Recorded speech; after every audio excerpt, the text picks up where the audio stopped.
Гора новостей в средней общеобразовательной школе номер 1 села Буздяк. Здесь успешно развивается проект «Здоровое поколение. Сильный регион».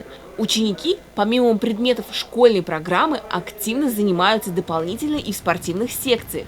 Причем на профессиональном уровне. Они осваивают разные виды спорта. Вот, например, Даша всерьез увлекается борьбой дзюдо и самбо.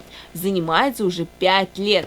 Среди девочек я хожу одна, пока что, я думаю, маленькие еще подрастают, набираются опыта. Но мне нравится этот вид спорта, и, думаю, я поеду учиться, продолжу вид спорта, заниматься. Когда я приехала в эту школу учиться, я не сразу здесь училась. Учителя меня узнавали именно по моим достижениям. Помимо дзюдо и самбо, в Буздякской школе номер 1 большое внимание уделяется и национальной борьбе куреш. Здесь обучаются более 600 учеников. Чтобы все эти ребята гармонично развивались, большой упор делается на внеклассные занятия, так сказать, дополнительное образование.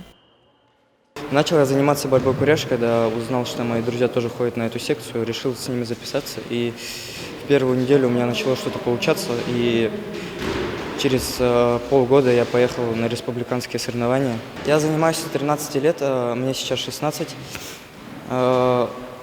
Занимаюсь куреш, очень хороший спорт, рекомендую всем.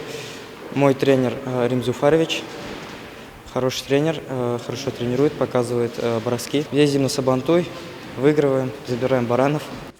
Средняя общеобразовательная школа номер 1 – это визитная карточка целого Буздякского района. Здесь отлично реализовывается проект «Здоровое поколение. Сильный регион». Придуман он для того, чтобы заложить подросткам здоровые привычки, укрепить здоровье молодежи и повысить спортивный уровень этого района. Татьяна Никитина, Равшан Артыков специально для Горы новостей.